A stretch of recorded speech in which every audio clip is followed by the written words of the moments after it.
نحمده ونصلي على رسوله الكريم اما بعد۔ کل جیسے ماحول بنانے کے لیے شروع میں ایک آدھ بات ذکر کی تھی تاکہ سننے کا ماحول بنے، ایک آدھ بات پہلے بھی کئی دفعہ عرض کی ہے، وہ بھی یاد رکھیں اور توجہ کے ساتھ سنیں کہ بیان کے دوران ذکر کرنا جو ہے یہ منع ہے اور آداب کے خلاف ہے۔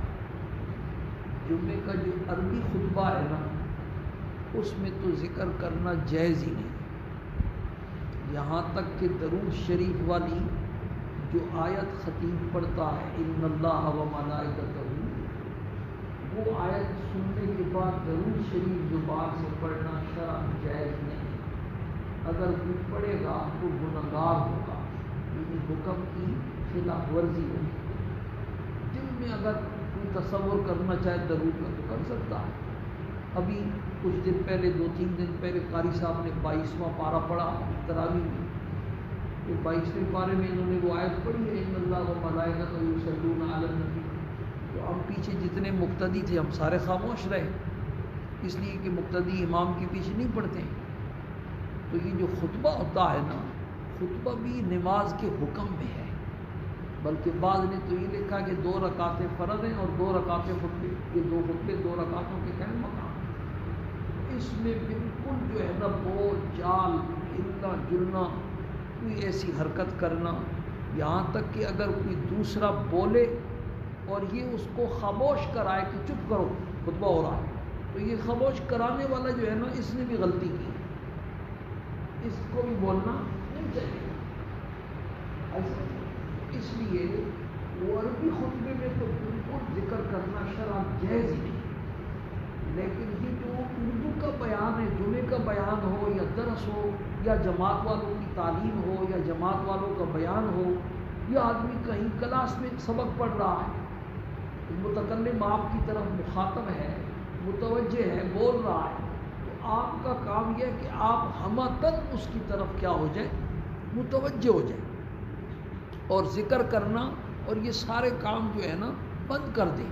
اور یہ باقاعدہ حدیث سے ثابت ہے۔ امام بخاری رحمہ اللہ نے کتاب العلم ایک مستقل عنوان لایا ہے، اس کتاب العلم کے اندر ذیلی بہت سارے عنوانات ہیں جس میں علم حاصل کرنے کے آداب، اس کی شرائط اور ذکر، اس میں علم حاصل کرنے میں جو چیز رکاوٹیں ہیں وہ سارے اس نے بیان کیے۔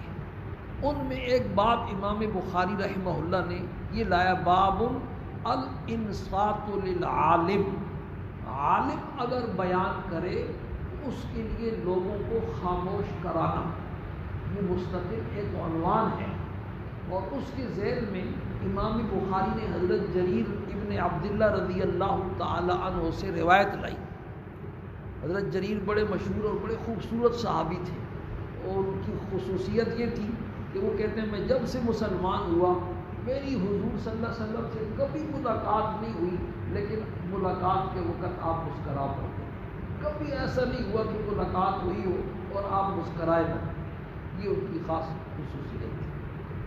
تو ان کی حدیث ہے کہ انہیں حضور صلی اللہ علیہ وسلم نے حجۃ الوداع کے موقع پر ارشاد فرمایا لوگوں کو خاموش کراؤ، میں ان سے کوئی بات کرنا چاہتا ہوں، بس اتنی حدیث۔ اس سے امام بخاری نے وہ عنوان ثابت کیا کہ عالم جب بولے تو لوگوں کو خاموش کروانا چاہیے۔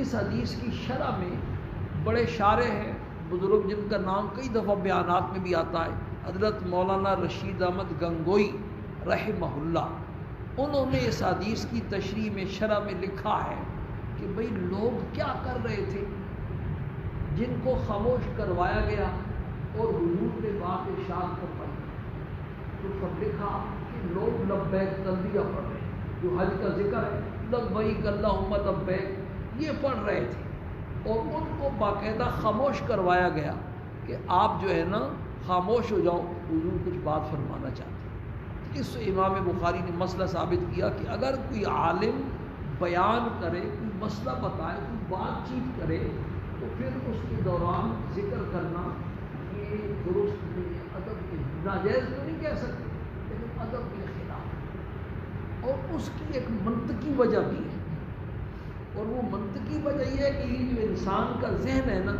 یہ بسیط ہے، ایک وقت میں کامل طور پر دو چیزوں کی طرف متوجہ نہیں ہو سکتا۔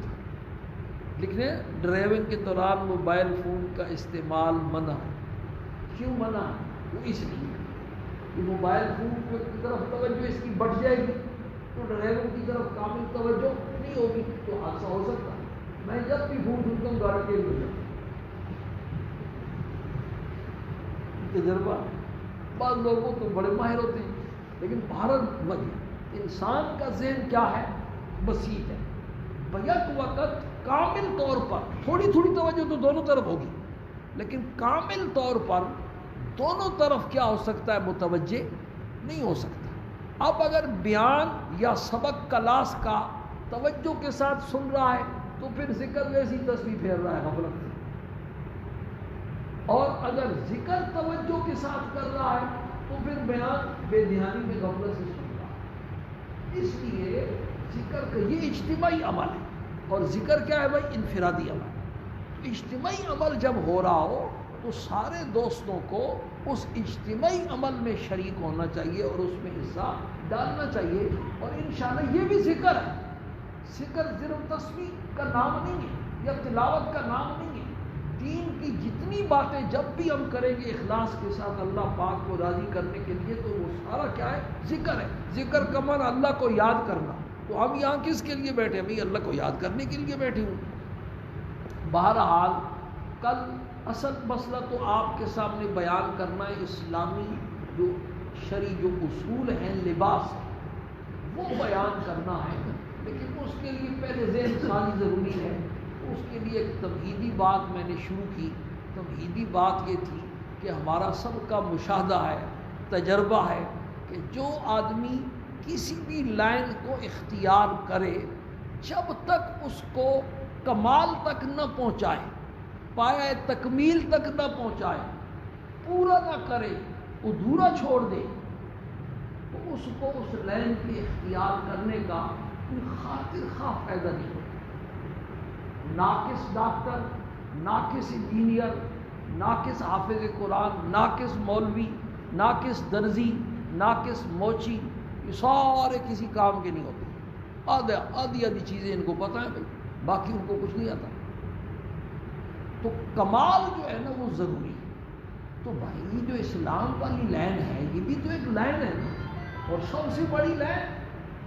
ہم نے اس لیے اس لائن کو اختیار کیا ہے کہ اس لائن کے اختیار کرنے والوں کے ساتھ اللہ پاک نے دنیا اور آخرت دونوں جہانوں کی کامیابی کا وعدہ فرمایا ہے، اور پوری دنیا کی تاریخ گواہ ہے کہ لاکھوں لوگ ایسے گزرے ہیں جنہوں نے اس لائن کو اختیار کیا اور دنیا کی کامیابی نے ان کے قدم چومے، ساری دنیا پر انہوں نے بادشاہی کی، ساری تاریخ اس پر گواہ ہے۔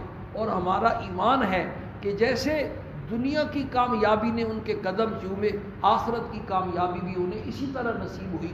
اللہ کے سچے پیغمبر کی سچی زبان سے کئی مرتبہ نام لے لے کر کے انہیں جنت کی بشارتیں ملی۔ تو ہم نے بھائی اسلام والی لائن کو اس لیے اختیار کیا۔ ایک ڈاکٹر بچہ بنتا ہے تو وہ ڈاکٹر کیوں بننا چاہتا ہے؟ کیوں بھی طلب کیا ارادے؟ ہاں کیوں بننا چاہتا ہے ڈاکٹر؟ اس لیے کہ میں ڈاکٹر بن کر کے میرا جو مستقبل ہے یہ کامیاب گزرے گا، مجھے کسی کی احتیاج نہیں ہوگی۔ تو جب اس کا مقصد پورا نہیں ہو رہا اس لائن کو اختیار کرنے سے، تو پھر اس لائن کو اختیار کرنے کا کیا فائدہ ہے؟ انجینئر بندہ کیوں بنتا ہے؟ سعودی عرب کیوں جاتا ہے بندہ؟ انگلینڈ کیوں جاتا ہے؟ کینیڈا کیوں جاتا ہے؟ پیسے کمانے کے لیے۔ اگر وہاں جا کر کے بیکار سونا ہی ہے اور بھیک مانگ کے کھانی ہے، فٹ پاتھوں پر گزارا کرنا ہے، تو پھر کیوں گیا؟ حج کرنے کیوں جاتا ہے بندہ؟ حج کرنے اس لیے جاتا ہے کہ وہ حج کا فرض ادا ہو جائے، بیت اللہ کا طواف کرے، عرفات جائے، منا جائے، وہاں جا کر کے کام ہی اس نے کچھ نہ کیا تو بے مقصد ہے۔ تو ہم نے یہ جو اسلام والی لائن اختیار کری ہے، ہمیں گہرائی سے سوچنا ہے، سنجیدگی کے ساتھ اس مسئلے پر کیا کرنا ہے، سوچنا ہے کہ یہ لائن ہم نے کیوں اختیار کی ہے۔ اس لائن کو ہم نے اس لیے اختیار کیا ہے کہ اس لائن کے اختیار کرنے والوں کے ساتھ اللہ پاک نے دونوں جہانوں کی کامیابی کا وعدہ کیا ہوا ہے۔ پھر ہم اپنے بارے میں دیکھیں، لاکھوں لوگوں نے اس لائن کو اختیار کیا تھا اور دنیا کی کامیابی نے ان کے قدم چومے۔ پھٹے پرانے کپڑے پہننے والے، کئی جو ہے نا ٹانکے ان کے کرتوں کو پیوند لگے ہوئے، لیکن دنیا پر بادشاہی کر گئے۔ کچھ بھی نہیں تھا ان کے پاس، کھانے پینے کو ترستے تھے، لیکن کامیابی اللہ نے ایسی عطا فرمائی۔ اور ہم جو ہے نا 1 ارب سے زائد مسلمان ہیں، لیکن دنیا میں رسوا ہو گئے۔ اگر یہی حال رہا میرے دوستو، تو پھر موت کے بعد والی جو زندگی ہے اس میں بھی پھر یہی حال ہوگا۔ کہ قیاس کر لیں ہم اس دنیا کو، اس زندگی کو، اس زندگی پر قیاس کر لیں۔ اس لیے ہمیں اپنی اس لائن کو کامل کرنا ہے، کامل جیسے کامل ڈاکٹر، ماہر انجینئر، ماہر الیکٹریشن، ہر فن میں ماہر، اسی طریقے سے مسلمان بھی کیا ہو گئے، کامل مسلمان، کامل دیندار ہو۔ ناقص مسلمان اور ناقص دیندار وہ کسی کھاتے کا نہیں، وہ کسی کام کا نہیں۔ اور کل میں نے عرض کیا تھا کہ اسلام کے 5 شعبے ہیں۔ پہلا شعبہ عقائد کا ہے، دوسرا شعبہ عبادات کا ہے، تیسرا معاملات کا ہے، اور چوتھا معاشرت کا۔ یہ لباس والا مسئلہ معاشرت سے متعلق، اور 5واں شعبہ کس کا ہے بھائی، اخلاق کا۔ اب کامل مسلمان وہ ہے کہ ان 5 شعبوں میں وہ اللہ پاک کے احکامات پورے کر رہا ہے۔ اس کے عقائد واقعتاً ایسے ہیں جیسے اللہ اور اللہ کے پیغمبر چاہتے ہیں، اس کی عبادات ایسی ہیں جیسی ہونی چاہیے اللہ اور اللہ کے پیغمبر کے، اس کے معاملات، اس کی معاشرت، اس کے جیسے ایک آدمی خوبصورت ہے نا بھائی، خوبصورت کون ہے؟ خوبصورت حسن و جمال والا اس کو کہتے ہیں کہ سر سے لے کر کے پاؤں کے ناخنوں تک اس کی ایک ایک چیز، ایک ایک عضو، ایک ایک اندام اس کا ایسا ہو کہ جس کو دیکھنے کے بعد بندہ اش کر اٹھے کہ اللہ پاک نے کیا کمال کر دیا اور کیسا اس کو بنایا۔ اور ایسے دنیا میں ایک ہی ہستی تھی، ہمارے آقا صلی اللہ علیہ وسلم، یا حضرت یوسف علیہ السلام، ان کو بھی اللہ نے حسن جمال عطا فرمایا، اور آپ صلی اللہ علیہ وسلم کو اللہ نے ایسا حسن جمال عطا فرمایا تھا کہ سر کے بالوں سے لے کر کے پاؤں کے ناخنوں تک جس چیز کو دیکھا جاتا آدمی یہ تصور نہیں کہ اس سے بھی عمدہ کوئی چیز بن سکتی تھی۔ ایسا لگتا تھا جیسے اللہ نے آپ سے پوچھ کے آپ کا وہ حضور بنایا۔ حضرت حسان ابن ثابت کا شعر ہے نا، وہ احسن منک لم تر قط عینی واجمل منک لم تلد النساء، آپ سے زیادہ خوبصورت آج تک میری آنکھ نے نہیں دیکھا، اور آپ سے زیادہ جمال والا آج تک کسی ماں نے جنا ہی۔ خلقت مبرأ من کل عیب کأنک قد خلقت کما تشاء، آپ کو اللہ پاک نے ہر نقص سے ایسا پاک اور صاف بنایا ہے کہ لگتا یہ ہے کہ اللہ پاک آپ سے پوچھتے کہ جیسے آپ چاہتے تھے ویسے اللہ نے آپ کا چہرہ بنایا، آپ کی پیشانی بنائی، اور آپ کا جو ہے نا ناک مبارک بنایا، ہونٹ بنائے، زبان بنائی، دانت مبارک بنائے۔ محدثین نے باقاعدہ اس پر کتابیں لکھی ہیں، شمائل کے نام سے امام ترمذی کی کتاب کے آخر میں شمائل ہے، اور وہ آخری سال ہمارے مدارس میں باقاعدہ پڑھائی جاتی ہے، جس میں صحابہ نے آپ کا نقشہ کھینچا ہے، آپ کے بال ایسے تھے، آپ کی پیشانی مبارک ایسی تھی، اور آپ کا ناک مبارک ایسا تھا۔ ایسا وہ خوبصورت ہے بھائی۔ اب جس کی پیشانی تو خوبصورت ہے، ناک چپٹی ہوئی ہے، یا ناک خوبصورت ہے، ہونٹ موٹے موٹے ہیں، یا بازو اس کے چھوٹے چھوٹے ہیں، ویسے تو بڑا خوبصورت ہے دیکھنے میں لیکن بازو چھوٹے، تو وہ اس کے حسن و جمال میں کیا ہے بھائی، نقص ہے۔ ایک مسلمان ہے، اس کے عقائد تو صحیح ہیں، پکا مسلمان ہے، لیکن عبادات میں کمزور ہیں تو وہ ناقص مسلمان ہے۔ نمازوں پر، تلاوتوں پر، تہجد پر، اوابین اور اشراق پر تو بڑا زور ہے، لیکن معاملات اس کے خراب ہیں، گھر والوں کے ساتھ اس کی معاملات خراب ہیں، جس دفتر میں کام کرتا ہے دفتر والوں سے معاملات بگڑے ہوئے ہیں، کاروبار کرتا ہے اس میں دھوکہ اور فراڈ کرتا ہے، یا ایسی نوکری کرتا ہے جو شرعاً ناجائز اور حرام ہے، حرام کی کمائی لا کے کھلا رہا ہے اپنے بچوں کو، تو یہ ناقص مسلمان ہے نہ، یا ایسا مسلمان ہے عقائد بھی اس کے درست ہیں، معاملات بھی درست ہیں، لیکن اس کی معاشرت ایسی ہے کہ ہر آدمی اس سے تنگ ہے، جب گھر سے جاتا ہے تو بچے شکر کرتے ہیں جان چھپ گیا ہے، اور گھر میں جب داخل ہوتا ہے تو چہرے پر 12 بجے ہوئے تو لوگ کہتے ہیں کیا جو ہے نا آ گیا۔ سرکار دو عالم صلی اللہ علیہ وسلم جب بھی گھر میں تشریف لاتے ازواج مطہرات فرماتی ہنستے ہوئے مسکراتے ہوئے، باہر کی پریشانیاں باہر رکھ کے آؤ، گھر میں آؤ تو ایسے ہنستے ہوئے، بچوں کے ساتھ ایسی بے تکلفی ہو اور ایسی گپ شپ ہو کہ وہ آپ کو اپنا دوست سمجھے، مربی سمجھے، دوست بھی سمجھے، آپ سے اپنے دل کی بات کہہ سکے۔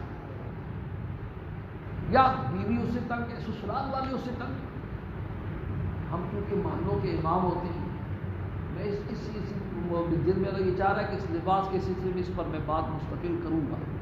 محلوں کے امام ہوتے ہیں، ہمارے گھروں ہمارے پاس ہر آدمی کی داستان آتی ہے، یقین مانے جن بچیوں کو بیاہ کر کے ہم اپنے گھروں میں لائے ہوئے ہیں، ہم نے انہیں زر خرید لوڈیاں سمجھا، ان بیچاروں کے تو کوئی حقوق ہی نہیں ہے، شوہر تو شوہر، ساس اور سسر بھی اپنا ان کو مالک سمجھتا ہے، سارا دن وہ کام میں جتی رہے گی۔ ایک بچی کا میں نے واقعہ پڑھا، ساری وہ جو نندیں اس کی وہ مزے کر رہی ہے اور وہ لگی ہوئی افطاری بھی بنا رہی ہے، سحری بھی بنا رہی ہے، گھر کی صفائی بھی کر رہی ہے، لیکن مجال ہے کہ کسی کے منہ پر تعریف کا کوئی کلمہ آ جائے کہ ماشاءاللہ آج پکوڑے بڑے اچھے بنے، سموسے بڑے اچھے بنے، چاٹ بڑی اچھی بنی ہے، تعریف کرنا بھی اپنی شان کے خلاف۔ ایسی دیندار گھرانے تو بھائی یہ معاشرت ہے، سسرال والے آپ سے تنگ ہے، بیوی آپ سے تنگ ہے، آپ کے پڑوسی آپ سے تنگ ہے، آپ ایسی حرکتیں کرتے ہیں، اس کے پڑوسی پریشان ہے، کیسی جگہ میں آ گیا، یہ پھر کامل مسلمان نہ ہوا، یہ تو ناقص مسلمان۔ اور اگلا جو شعبہ اخلاق کا اس کا تو نام ہی ہم نے سنا ہے، بس مسکرا کے ملنا، سینے پہ ہاتھ رکھ دینا، اس کا نام ہم نے اخلاق رکھا ہوا ہے۔ دل ہمارا بغض سے بھرا ہوا ہے، کینے سے بھرا ہوا ہے، تکبر جو ہے نا ہماری رگ رگ میں گھسا ہوا ہے۔ اور اللہ کی جو کورونا کے SOPs ہیں، یہ کیا ہے؟ اللہ کی ذات پر اعتماد نہیں، توکل نہیں ہے اللہ کی ذات پر، اللہ کی ذات پر کامل ایمان اور یقین نہیں ہے کہ جو وہ چاہے گا وہی ہوگا۔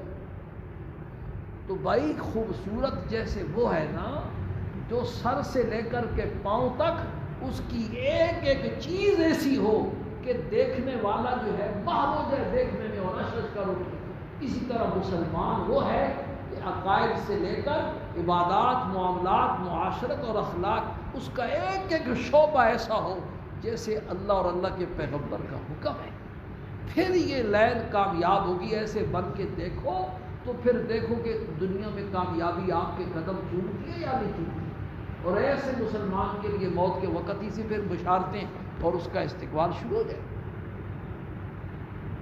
اور ہمارا حال کیا ہے اس کے لیے پہلے بھی میں 2 مثالیں عرض کر چکا ہوں کسی موقع پر۔ ایک مثال تو بڑی پرانی ہے، حضرت مولانا رومی رحمہ اللہ آج سے 700-800 سال پہلے گزرے، انہوں نے اپنے زمانے کے مسلمانوں کو دیکھ کر کے ان مسلمانوں کے اوپر ایک مثال فٹ کی۔ اب تو 800 سال اور دور ہو گئے، تو ہمارا حال کیا ہوگا؟ ہمارے زمانے میں وہ لوگ ہوتے تو کیا؟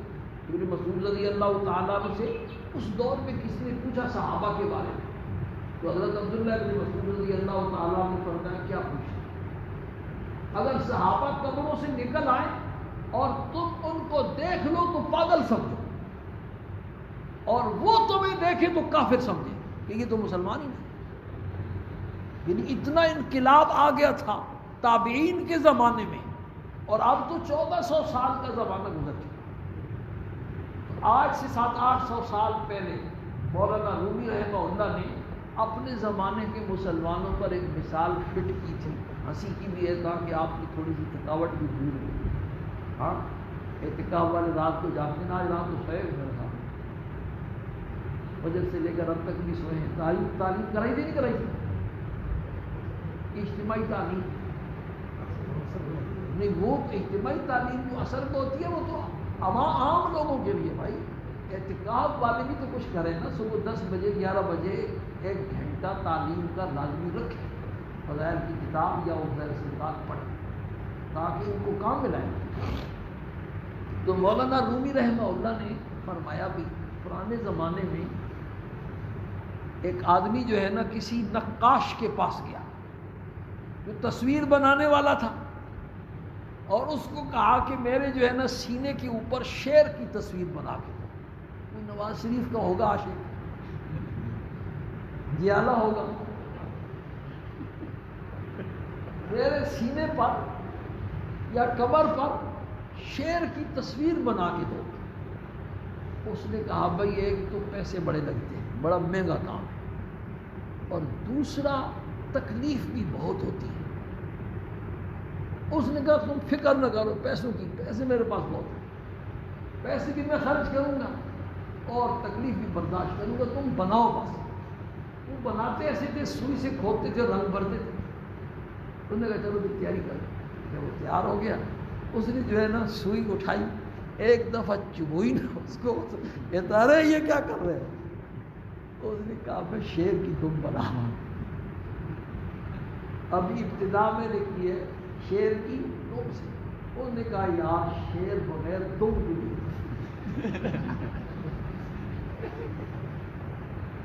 بغیر دم کے بھی شیر ہمیں کیا ہے منظور ہے. تھوڑی دیر کے بعد اس نے پھر دوبارہ سوئی لگائی. پھر اس نے کہا رہے یہ کیا کر رہے ہیں؟ اس نے کہا میں شیر کا ایک کان بنا رہا ہوں. اس نے کہا یار بغیر ایک کان والا شیر بھی ہوتا ہے، ایک کان. اسی طرح اس نے کوئی چیز نہ بننے دی. جب بھی وہ سوئی لگائے تو وہ شور کرے، دانت بنا رہا ہوں، جبڑے بنا رہا ہوں، ناک بنا رہا ہوں، پاؤں اگلی ٹانگ بنا رہا ہوں، پچھلی ٹانگ بنا رہا ہوں، کوئی چیز نہ اس نے بننے دی. تو مولانا رومی رحمہ اللہ فرماتے ہیں ارے سوچو وہ کیسا شعر ہوگا جس کی دم بھی نہیں ہوگی، کان بھی نہیں ہوں گے، دانت بھی نہیں ہوں گے، جبڑے بھی نہیں ہوں گے، ٹانگیں بھی نہیں ہوں گی. وہ کیسا شعر ہے؟ تو بھائی وہ کیسا مسلمان ہے جس کی عقائد بھی صحیح نہیں ہے. قادیانیوں سے اس کی دوستی ہے، وہ قادیانیوں کو مسلمان سمجھتا ہے، دشمنان صحابہ کو مسلمان سمجھتا ہے، پرویزیوں کو مسلمان سمجھتا ہے، سود کو حلال سمجھتا ہے. وہ کیسا مسلمان ہے جس کی نماز بھی صحیح نہیں ہے، روزہ بھی صحیح نہیں ہے، حج اس نے کبھی کیا ہی نہیں ہے، قرآن اس کو سیدھا عربی میں پڑھنا آتا ہی نہیں ہے. وہ کیسا مسلمان ہے کہ اس کے معاملات بھی صحیح نہیں، معاشرت بھی صحیح نہیں، اخلاق بھی اس کے ہے. تو بھائی جیسے وہ شعر ہے ایسی ہم کیا ہیں مسلمان. سچی بات یہ ہے، اس میں کوئی مبالغہ نہیں ہے. بازار پھر کے دیکھو، مسلمانوں کے حالات دیکھو، مسلمانوں کے معاملات دیکھو. اور ایک مثال ہمارے حضرت مولانا اشرف علی صاحب تھانوی رحمۃ اللہ علیہ کے خلیفہ گزرے ہیں، حضرت مولانا مسیح اللہ خان صاحب رحمہ اللہ. ان کی کتاب میں ایک مثال میں نے پڑھی، انہوں نے ہمارے زمانے کی مثال دی. یہ پرانی مثال تھی، ہمارے زمانے کی مثال یہ تھی کہ ایک کوٹھی والے کو ایک کام کرنے والے کی ضرورت تھی کہ گھر کے اندر جو کام کرے، ملازمت کرے، کھانا پکانا جانتا ہو، صفائی کر لے، ایسا ایک بندہ چاہیے. تو اس نے اپنے کسی دوست سے تذکرہ کیا بھئی ایک بندہ چاہیے کام کرنے والا، کوئی بندہ لے کے آؤ یار. ان کا ٹھیک ہے بھی آ جائے گا. توجہ کریں، بڑی سننے والی بات. کچھ دن گزرے تو گھنٹی کسی نے بجائی کوٹھی، اور وہ کوٹھی والا بنگلے والا باہر نکلا تو کیا دیکھتا ہے کہ چار مزدوروں نے ایک چارپائی اٹھائی ہوئی ہے اور اس چارپائی کے اوپر ایک مریض ہے. جیسے ہی وہ، اور ساتھ وہ دوست بھی کھڑا ہے جس کو اس نے بندے کا کہا تھا. جیسے ہی یہ باہر نکلا تو وہ چارپائی انہوں نے اس کے سامنے رکھی. اب وہ مریض جو ہے سویا پڑا ہوا ہے چارپائی پر، وہ آنکھوں سے نابینا ہے، کانوں سے بہرا ہے، زبان سے گونگا ہے، ہاتھوں سے لولا اور لنجا ہے، پاؤں سے لنگڑا ہے، کوئی چیز بھی اس کی صحیح نہیں۔ اب یہ کوٹھی والا، بنگلے والا بڑا حیران پریشان، کبھی اس مریض کو دیکھے، کبھی مزدوروں کو دیکھے اور کبھی اپنے دوست کو دیکھے، بھئی کیا ماجرا ہے یہ؟ تو اس کے دوست نے کہا بھائی آپ نے کچھ دن پہلے مجھے کہا تھا کہ ایک بندہ چاہیے، تو میں وہ بندہ لے کے آیا ہوں۔ تو حضرت نے یہ مثال لکھی اور فرمایا وہ بندہ تو ہے، اگر اس کو قتل کر دے تو اس پر قتل کا مقدمہ قائم ہو جائے، پھانسی کی سزا اس کو ہو جائے، اور شرعاً اس کو قتل کرنا جائز بھی نہیں، سانسوں کی آمد و رفت تو ہو رہی ہے۔ لیکن وہ بندہ کس کام کا ہے بھائی؟ آنکھیں اس کی سالم نہیں ہیں، کان اس کے صحیح نہیں ہے، زبان اس بیچارے کی نہیں ہے، ہاتھ اس کے نہیں ہیں، وہ تو پیشاب پخانے کا محتاج ہے، الٹا اس کی خدمت کرنی پڑے گی، وہ کھلانا پڑے گا۔ تو بات فرمایا بھی ہم مسلمان بھی ایسی ہی مسلمان، اگر غور کریں اور فکر کریں اور سوچیں تو ہمارا جو اسلام ہے وہ بالکل ایسا ہی ہے۔ تو اس لیے میرے دوستوں اور بزرگوں، اپنی اس لائن کو مکمل کرنے کی فکر کرو، اس موبائل کی خباثت سے، اس نیٹ کی خباثت سے اپنے آپ کو، اپنے بیوی بچوں کو نکالو۔ یہ بڑی فکر کی بات ہے۔ جو زمانہ چل رہا ہے اگر اسی طرح ہم چلتے رہے تو پھر گئے، موت نے تو آ کے رہنا ہے بھائی، دن بدن ہم قبر کی طرف ہی جا رہے ہیں۔ جیسے دنیا میں ہم رسوا ہو رہے ہیں، پھر آخرت میں بھی ہماری ایسی پٹھائی ہوگی۔ تو اپنی اس لائن کو پورا کرنے کی کیا کرو؟ طالب علم کیا ہوتا ہے بھائی؟ اپنی تعلیم کے دوران اپنی تعلیم کو مکمل کر کے اس میں مہارت حاصل کر کے پھر وہ میدان میں آئے تو پھر وہ کام کر سکتا ہے۔ تو یہ ہماری تعلیم کا زمانہ ہے، اپنی اس لائن کو مکمل کرنے کا دور ہے ابھی ہمارے پاس موقع، اور کوئی مشکل نہیں ہے۔